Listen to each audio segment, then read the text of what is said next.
Trump's big, beautiful tax bill takes the spotlight. Cooling inflation and trade talks progress bring FIIs back to India, and why it may be time to deboard from Delta.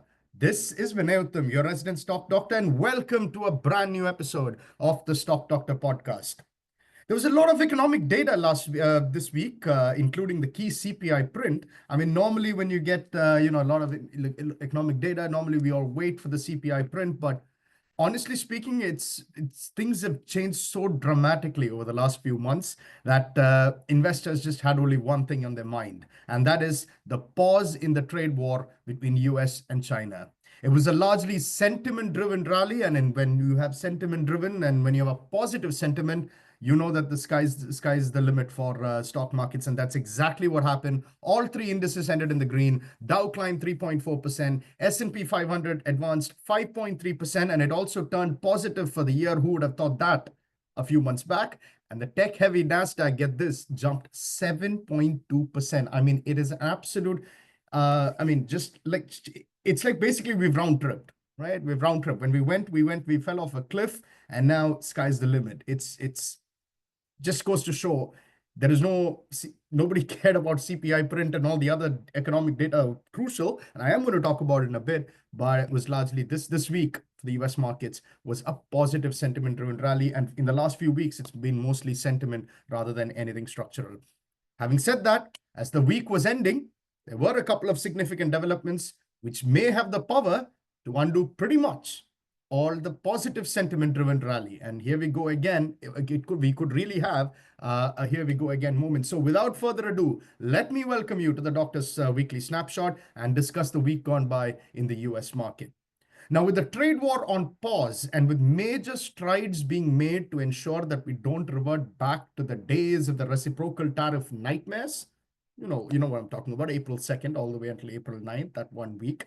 Investors have quickly turned their attention to the other big thing that they expected when President Trump got in the White House. And that, ladies and gentlemen, is all about the tax cuts and the deregulation. The much awaited, big, beautiful bill, as President Trump likes to put it. It surrounds taxes, deregulation, all of that packed into one massive bill, 1,100-page document, ladies and gentlemen. It indeed is big. Not sure about the beautiful part, but hey, that's what President Trump wants. And that's what this Congress is now debating on. Now, after blocking the bill on Friday and demanding changes, House Republicans finally advanced the tax and spending bill. It passed a key committee hurdle. So it's not the main House. It was a particular subcommittee within the House. They blocked the bill on Friday. The bill was in danger of, failing at the first hurdle itself. But in a very unusual Sunday night vote, House Republicans of that particular committee finally advanced the tax and spending bill, ACA, also known as Big Beautiful Bill. Now, the bill in its current form extends and expands tax cuts, increases certain types of spending, and offsets some costs with cuts to social programs. However, the fiscal outlook of the US is certainly in jeopardy, as the proposal is projected by budget analysts to increase the US deficit by nearly $3 trillion over the next decade, as if it was not enough. I mean, US national debt is already ballooning, and this particular big, beautiful bill certainly balloons, it certainly brings the fiscal deficit, makes it big, certainly not beautiful by the looks of it. The widening deficit is largely due to the extension of tax cuts and new spending that outweigh the proposed reductions in Medicaid and nutrition assistance. So the social programs I'm talking about, the proposed reductions in those social programs, but the tax cuts and the new spending certainly is much more than that. So there is no offsetting happening whatsoever. In fact, it's net, it's more spend than save. The plan includes about $1.6 trillion in spending cuts, but these are more than offset by nearly $4 trillion in tax cuts and hundreds of billions in new spending for border security, defense, and farm support. Now, the bill passed the Budget Committee of the House. It's the House Budget Committee by a narrow 17-16 vote. By the way, this is very rare that this happens, that narrow vote, given the fact Republicans control both houses of the Congress. The Budget Committee, the bill passed the Budget Committee narrow 17-16 vote after 4 conservative Republicans switched from no to present. So initially it was what was 17 minus 4. It was 20 to 13 and became 17 to 16 after four Republicans switched from no to present, thereby allowing the bill to advance in and so that it can be brought to the House floor. Now, conservative hardliners such as Republican Chip Roy demand faster and deeper spending cuts, especially in Medicaid and green energy credits. Others, like Republican Jen Kiggins, are concerned about the rapid elimination of clean energy incentives. So now you have one is on the other side. You have a tug of war here. Speaker Mike Johnson and the Budget Committee Chair Jody Arrington have indicated that negotiations will continue up to the House floor vote with the aim of passing the bill before Memorial Day. And you have a whole big headache waiting at the Senate as well. So even if it passes the House, no guarantee that it will reach President Trump's bill President Trump's desk anytime soon. It's certainly big, but doesn't as things stand. Like I said, don't think there are members in both the House and the Senate who don't think it's beautiful at all, and therein lies the problem. Now, the bill is not expected to secure support from any of the Democrats. That was a given. I don't need to tell you. This is not rocket science, classic politics. And with the Republicans having a narrow majority in the House, it is imperative that whatever disagreements they have needs to dissipate away soon, should this bill see the light of day. Now, tax cuts and deregulation are what investors were looking for when President Trump won the election. And some of the market action last week was based on the increasing odds that we will get it. If it doesn't happen, ladies and gentlemen, don't be surprised. Markets slide down once again, undoing all the positive momentum it has gained till date, or at least in the last few weeks. Now, there are also reasons to believe that the big, beautiful bill may not advance in its current form, and there could be a lot of last-minute negotiations required to ensure its passage in the meantime. And that is because of the massive increase in deficits the current bill would create. And this is exactly what led to a massive development towards the end of Friday night, when credit rating agencies Moody's took into consideration this ballooning fiscal deficit, and it became the last of the credit rating firms to downgrade the US government's credit rating from AAA to AA1, citing persistent large fiscal deficits and rising interest costs as the primary reason. Now, the downgrade reflects Moody's assessment that the US government borrowing will continue to grow rapidly, increasing the cost of debt and pressuring long-term interest rates. Moody's stated that none of the current budget proposals under consideration in Congress are expected to meaningfully reduce the deficit or the debt trajectory. At the time of preparing for the show, the U.S. futures was slumping. In fact, on Monday, last night, they eked out a gain. I wouldn't say it was a convincing gain. They largely shrugged off the downgrade because, given the fact that Moody's is the last credit rating agency to do it, to downgrade its heads, there was a bit of a negative before open. Then the slump continued at the open before before the markets reversed their losses and eked out again. Having said that, investors could shrug the down credit all they want, downgrading all they want, but it doesn't take the fact that the fiscal bill is massive and the debt trajectory is also pretty scary. So I did say that, at the time of preparing for show, the US futures slumping. At the time of this recording, I can very well tell you that the markets indeed shrugged it off towards the end and eked out again. But that doesn't tell you the full picture. The downgrade, and it doesn't tell you the picture because the downgrade could put additional pressure on the US Treasury market, where yields have already been rising due to expectations of greater borrowing and persistent inflation. Higher yields means higher borrowing costs for the government, which could further increase deficits. So now it becomes a vicious cycle. The 10-year Treasury yield has already surged past 4.5%, and the 30-year yield has hit 5%. So the move is already happening. Higher the interest rate, higher the borrowing cost, higher the deficit, and on we go again. While I do find the market reaction to the Moody's downgrade as a knee-jerk, and it turned out it was the case, the reasons for the downgrade should be taken, like I mentioned before, very seriously, both at Capitol Hill and on Wall Street. The fiscal deficit simply cannot go on like this, and should the warning signs continue to be ignored, then expect the chickens to come home to roost sooner than you think. Now, in addition to the growing worries about the ballooning fiscal deficit, investors also have to worry about the US consumer sentiment, which simply continues to remain in free fall. Markets going up, consumer sentiment keeps going down. figure it out yourself because I've been scratching my head anyway. We got the University of Michigan's preliminary consumer sentiment index data last week. And for May 2025, for April 2025, the index fell sharply to 50.8. For May 2025, we are in May, keep forgetting the months. The index fell sharply to 50.8, marking a significant decline from April's final reading of 52.2 and surprising economists who had actually expected a rise to 53.5. Remember, this was after the period was taken, included the China pause. So it's very surprising that it continued to show further decline. And I'm not surprised that the economists were expecting a slight increase, but now we have gone further worse. And the reading is the second lowest on record, only above the June 2022 low of 50.0. And we all know what was happening in June 2022. The index has now fallen for 5 consecutive months and is down about 30% since December. The index figure also points out to the fact that despite the pause on reciprocal tariffs and the US-China tariff pause, tariffs and potential inflation continue to remain prominently in the minds of the US consumer.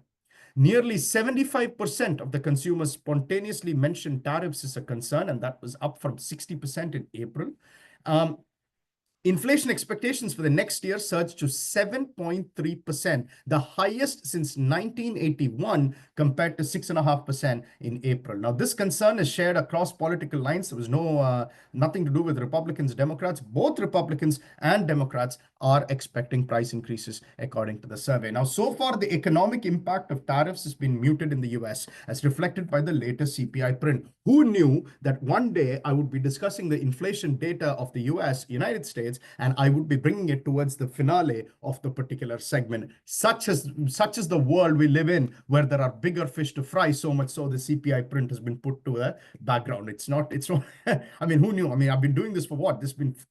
We are into the 4th year of the show, not with YouTube, but at least on podcast. The podcast has been nearly 4 years old. Never, I don't remember a single episode where the US CPI print had come in and I didn't mention it as the highlight of the segment. So live in very strange world, guys. The US consumer, I will give you the print, though I will discuss a little bit, but it's very, I find it strange to even deliver it towards the end of the segment. Now, US CPI rose 2.3% over year in April, marking the lowest annual inflation rate since Feb 2021. So that's great news. Slightly below economists' expectations of 2.4% and certainly down from the March 2.4% reading.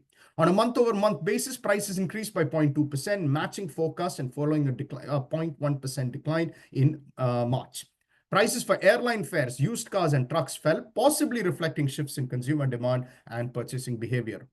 However, here's the catch though. Categories exposed to tariffs such as furniture, car parts, and audio equipment did see price increases in April. So we are, after all, seeing April inflation was the first inflation that should have taken the impact of tariffs, and it certainly has done so far. I wonder how bad May is going to be. Now, while April's inflation report was mild, as some economists put it, simply doesn't tell the full story.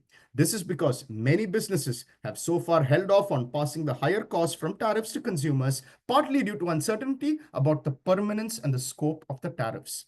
Some firms increased imports ahead of the tariffs to build inventory, which may delay the inflationary impact until summer. Economists and market analysts emphasize that the April CPI data should be viewed as a sunny weather ahead of a widely anticipated storm. My God, I never knew economists loved the weather so much, or they became weather experts suddenly. CPI data should be viewed as sunny weather ahead of a widely anticipated storm. Picture that, with the real inflationary impact of tariffs likely to emerge only in the summer months. Funny story, right now we're getting the storms. Sunny weather comes later.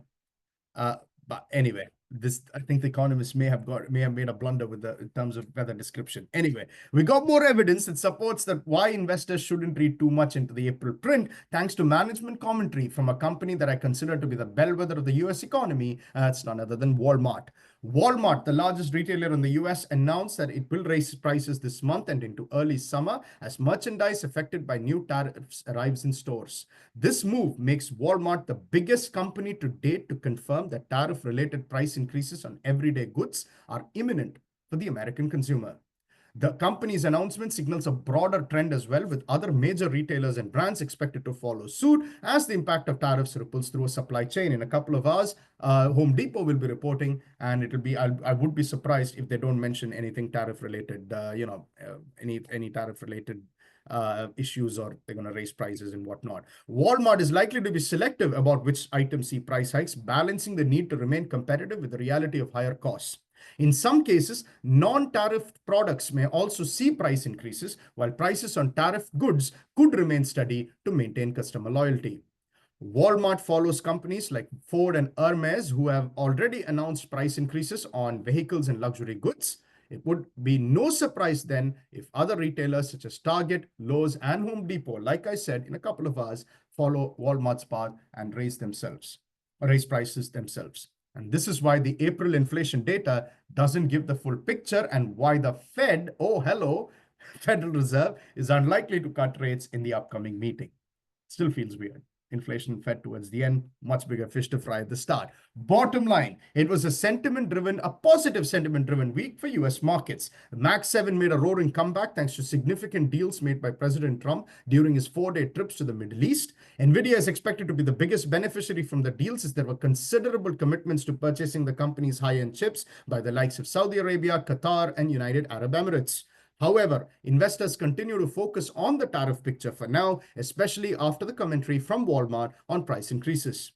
At the same time, the so-called big beautiful tax bill in its current form is likely to widen the fiscal deficit even more, and the current Moody's downgrade has already led to surging yields, which would subsequently increase the government's borrowing costs, and the vicious cycle begins. 90-day pause or not, prices are set to rise in the current environment, and the US consumer is already factoring that in, as reflected in the overall deteriorating sentiment that we saw for the month of May. In the coming weeks, tariff-related news would take center stage once more. The only hope that investors have is for the big, beautiful tax bill to pass, and the whole era of the tax cuts deregulation begins soon. As things stand today, however, that appears to be highly unlikely. So once again, ladies and gentlemen, buckle up for a wild ride. On that note, let's take you straight to India, into the Doctor Goes Home segment,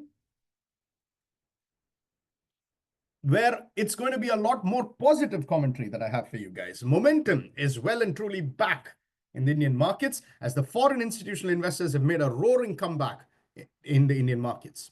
The latest inflation data, unlike in the US, actually gave the RBI more impetus to cut rates and continue to further support India's growth story. Now, specifically to the inflation, India's retail inflation eased to 3.16% in April, down from 3.34% in March, and that was slightly lower than the forecast of 3.27%. This moderation in inflation is notable given the onset of summer months, which typically see a rise in vegetable prices. However, this seasonal increase was not observed this year, partly due to a robust harvest despite intense heat waves. Food prices, which make up nearly half of the CPI basket, remain stable, providing relief to many Indian households that spend a significant portion of their income on food. More importantly, the outlook for agriculture remains positive, which is crucial to maintain inflation at low levels. Early predictions indicate above average monsoon rains expected to boost agricultural output and rural demand, which is critical for India's largely agriculture dependent economy. The Bharat Heartland, as we like to call it. Additionally, wholesale price index, WPI, inflation also eased to 1.76% in April from 2.05% in March, reinforcing the trend of subdued inflationary pressures. At the same time, oil prices have been falling dramatically in recent times, especially since OPEC decided to further fuel production. No pun intended. And last week, they continued to slide amid hopes for a US-Iran nuclear deal that could ease sanctions and increase oil supply globally. Lower oil prices ease inflation concern and reduce India's import bill. Remember, 85% of India's crude demand is imported. So it does lower India's import bill and thereby further supporting domestic markets. Now, in addition to the better than expected inflation, there was also good news on the trade front. More specifically, India and the US are making significant progress in their trade agreement negotiations, according to the Commerce Secretary Sunil Bhatwal.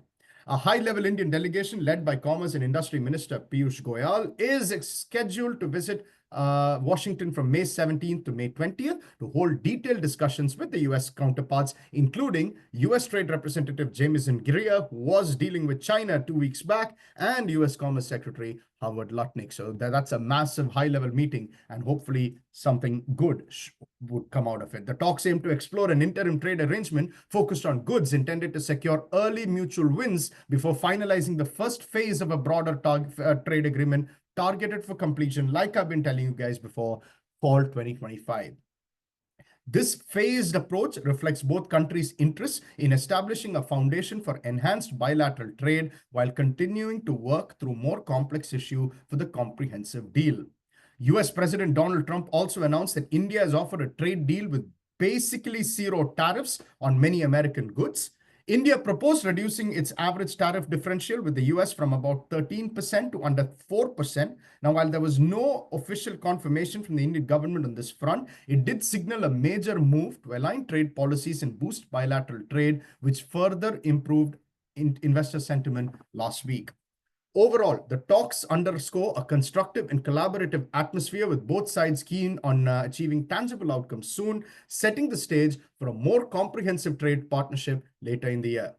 Having said that, it is vital that India tries to find a balanced approach when it comes to negotiations, since the trade deficit has already been widening. More specifically, we got trade deficit data that showed trade deficit widened significantly to $26.42 billion in April compared to $21.54 billion in March and a three-year low of $14.05 billion in Feb. The sharp increase was driven by a 19% year-on-year rise in imports, which reached nearly 65 billion in April, up from 54.5 billion in the same month last year. Exports only grew by 9% to 38.5 billion, and that therein lies the widening deficit and a significantly worsened trade deficit compared to the months of Feb and March. The improving inflation outlook, as well as the continued progress made on the US-India trade front, has significantly brightened investors' outlook on Indian equities. For instance, foreign institutional investors have pumped nearly 50,000 crores into Indian equities since mid-April, reversing a prior 3-month outflow trend, providing robust support to the market. Having said that, I would expect there to be some volatility going forward, and you're already seeing that in the market starting this week. And as the easing US-China trade tensions could lead to the resumption of sell India, buy China trade. At the same time, the recent US-China agreement to reduce tariffs and improve economic cooperation diminished the narrative that India would benefit as a supply chain alternative and amid prolonged trade tensions. This reduced India's relative attractiveness as a safe haven for investors, leading to some capital outflows. So don't be surprised if there's volatility in the market. But like I said, for long-term investors, volatility is a buying opportunity. Bottom line, it was a wonderful week for the Indian markets. Unlike in the US, the cooling inflation in India has provided the RBI to offer more boost to an already slowing economy through more rate cuts. On top of that, talks with the US are progressing well in terms of trade. It is important that talks between the Indian and US officials go very well in Washington this week, and we get some sort of positive development, because I believe that to be the next catalyst for Indian markets. At a time when China and US are also negotiating, it is vital that India sorts out its trade issues with the US before the US's attention moves completely towards China. The dynamics of the trade relationship with the US are likely to continue to dominate the investor sentiment in the coming weeks. As such, it is very vital that the end result is a positive one. Otherwise, the stock market rally that we all enjoyed, can easily go off the rails no matter what the RBI does. On that note, let's head now to the final segment, Dr. Dissects, where we're going to shift from retail to airlines. And the company that will be going under the microscope this week is none other than Delta Air Lines, ticker symbol DAL, D-A-L. Delta reported its Q1 earnings last month, and it had a relatively strong start to the year. It had a beat on both the top and bottom line estimates. Q1 revenues came in at $14.04 billion, up 2.1% year over year, and beating analyst estimates by $583 million. Non-GAAP EPS, adjusted EPS, came in at 46 cents, also up 2% year over year, and beating analyst estimates by 7 cents. Total revenue per available seat mile TRASM, however, was down 1% year over year. And while non-fuel unit costs were up 2.6% year over year, they were better than what management had guided for and were down 1% quarter over quarter. Operating margins were marginally lower, coming in at 4.6% compared to 5.1% during the same period last year. Free cash flows came in at $1.3 billion. And while this was down 7% year over year, the figure was after accounting for $1.4 billion that was paid out in profit sharing and after investing $1.2 billion back into the business. So net, I think the free cash flows were far better than what was indicated, what was reported. For Q2, the company expects revenue growth to be between -2% and +2%. Adjusted EPS is expected to come in between $1.70 and $2.30, with the midpoint value of $2 falling below consensus estimates of $2.29. Operating margins are expected to significantly improve, expected to come in anywhere between 11 and 14%. Due to the significant economic uncertainty and unpredictability surrounding economic growth brought about by the Trump administration's tariff policies, which are becoming more and more unpredictable with each passing day, Delta, rightfully, in my opinion, announced that it was pulling its full year guidance. However, it did give indications on what was to be expected for the rest of the year. For instance, the company plans to reduce capacity growth in the second half of the year to flat year over year in order to align supply with demand. Management also reiterated their confidence in delivering a profitable year, generating strong free cash flow, and are also expecting to repay at least $3 billion of their outstanding debt in FY25. Post the earnings release, shares finished the session up nearly 23.5%, although this was primarily driven by President Trump's announcement of the 90-day pause. So Delta announced at the same time that the President Trump had announced his pause on the 90-day pause on the reciprocal tariff. So it was not just the earnings booth that gave a 23% return. It was at the same time that the pause was announced. So clearly, so this is like a month back. I did tell you that they launched it 1 month. They released the report last one month back. Now, Delta's decision to pull its full year guidance makes perfect sense, in my opinion. The airline already had to slash its Q1 guidance in March, about a month before it reported its Q1 numbers on account of domestic softness. And it was a dramatic cut with revenue growth slashed from 7 to 9% to 3 to 4%, and EPS guidance slashed from a midpoint of 85 cents to a midpoint of 45 cents, a figure that it marginally beat. More important than the magnitude of the cut, it was the timing of the cut that took me by surprise. Such has been the degree of uncertainty in the macroeconomic backdrop in recent times that there is absolutely no way, in my opinion, any full year guidance that the company offered along with its Q1 numbers would have stood with each passing quarter. So basically, it was very sensible for the company to pull its guidance rather than having to keep dramatically altering it with each passing quarter, which would only made investors more jittery. Even without the full year outlook, however, there still was a lot of evidence based on management commentary and the Q1 results, which suggests that Delta has the necessary tools to withstand the heavy turbulence that is expected in the months ahead. The airline has a very well-diversified revenue stream that should shield it to an extent from any economic slowdown in the US. For instance, in Q1, both premium and loyalty revenues were up around 7% year over year, and remuneration from Amex grew 13% year over year to $2 billion. Moreover, cargo revenues also increased 17% year over year. All of these were more than enough to offset the softness seen in the domestic main cabins and the choppiness seen in corporate travel, resulting in an overall revenue growth. At the same time, the company has already announced that it would keep second half capacity growth flat year over year on account of the weakness seen in the domestic main cabin seats. Moreover, management also announced that they would be aggressively managing their cost base to reflect the lower level of flying. To me, the biggest takeaway from all these Q1 developments is the divergence seen in the demand for premium and main cabin. During any period of economic uncertainty, one would expect a trade down from premium to lower levels. In Delta's case, however, this hasn't transpired yet, which to me is a huge positive, as it implies that the higher revenues gained from the premium cabin can more than offset any decline seen in the main cabin. Management thankfully was able to shed some light during the earnings call on this particular paradox. More specifically, Delta's customer base predominantly consists of higher income consumers who earn more than $100,000 annually. These consumers tend to be less affected by any economic downturn, and they tend to prioritize premiumization, which explains the growing divergence between premium bookings and main cabin bookings. It also explains the double-digit growth seen in the remuneration from American Express. As long as this section of the US consumer base dominates Delta's customer base, the airline should be able to maximize its premium and the Amex revenue levers, which should help to offset any weakness seen in the main cabin. Finally, there is international travel, which has surprisingly held up even during these uncertain times, with the exception of Canada for obvious reasons. Transatlantic travel in particular continues to see strong demand, with management announcing that the international travel demand remains very strong throughout the summer and all the way out to September, October. Once again, the composition of the customer base explains this confounding development.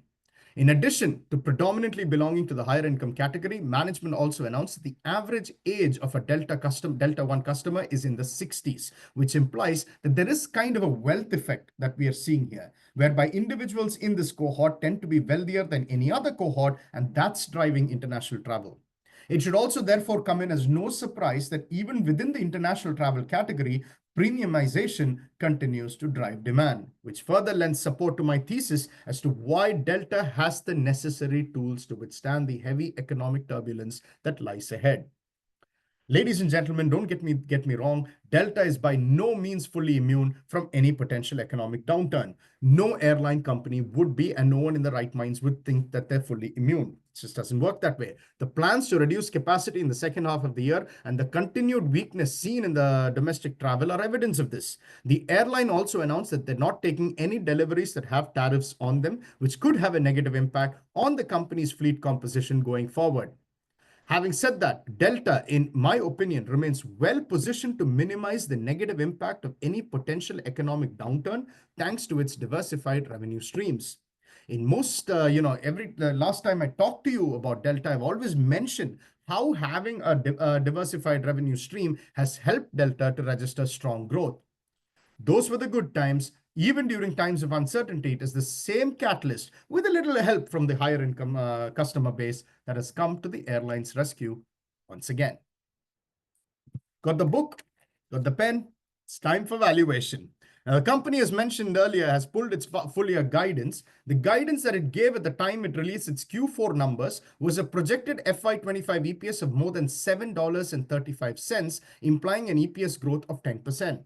However, during that time, management had guided for a projected Q1 EPS of between 70 cents and $1, well above its actual Q1 EPS of 46 cents. Like I said, this was marginally above the revised Q1 EPS guidance issued 2 months back. The actual EPS is about 54% below the original projection, which implies that actual FY25 EPS would be well below $7.35. Now, for Q2, the company expects EPS to come in between $1.70 and $2.30. Even the high end of the company's guidance would imply a year-over-year decline of about 3%. Now, if one assumes the midpoint of Q2 guide $2, this would imply that the total EPS for the first half of FY25 would be $2.46, a decline of 12.5% compared to the same period last year. According to LSEG data, the company's average long-term EPS growth rate stands at 6.8%, and at this growth rate, the FY25 EPS should come in at $6.58, which looks extremely unlikely despite the growth seen in premium and international because of the planned capacity reductions, as well as this weakness seen in the domestic main cabin. Now, the total EPS for the second half of FY24 was $3.35, $1.50 in Q3 and $1.85 in Q4.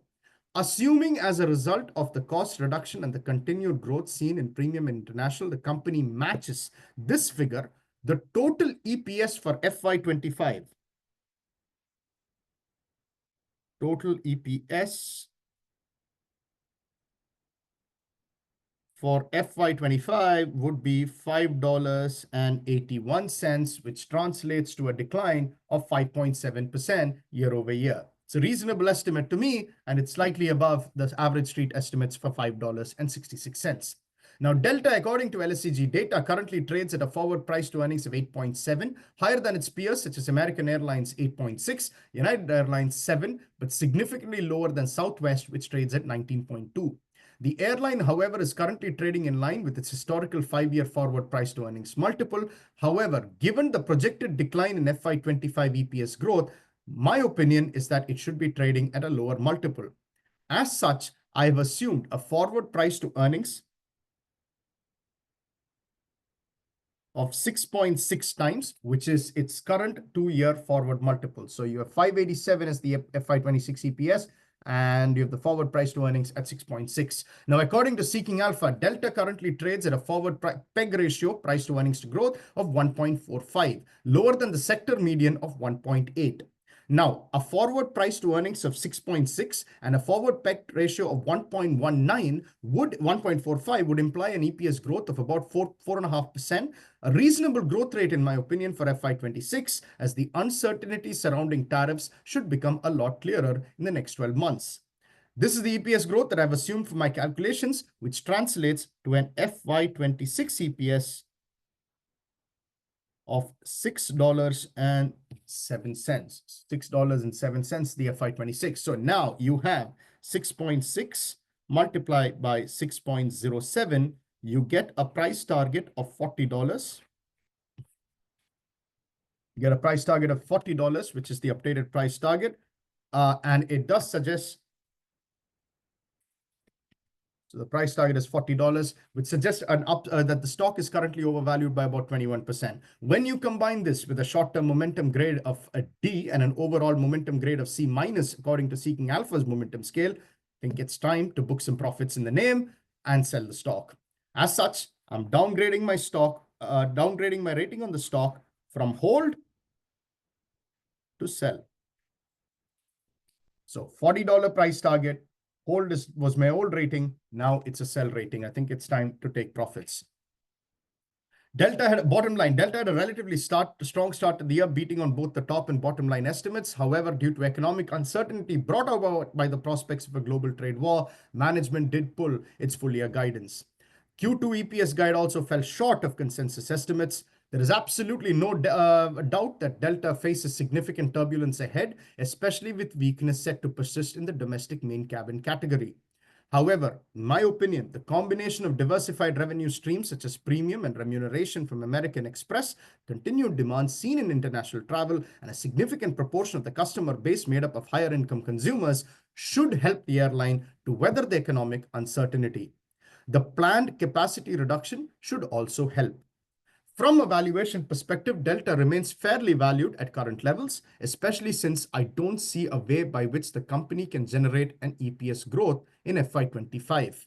As such, I would wait for any meaningful pullback before considering buying in the stock, and it also doesn't help that the momentum in the stock has been weak, so I think it's time to book profits.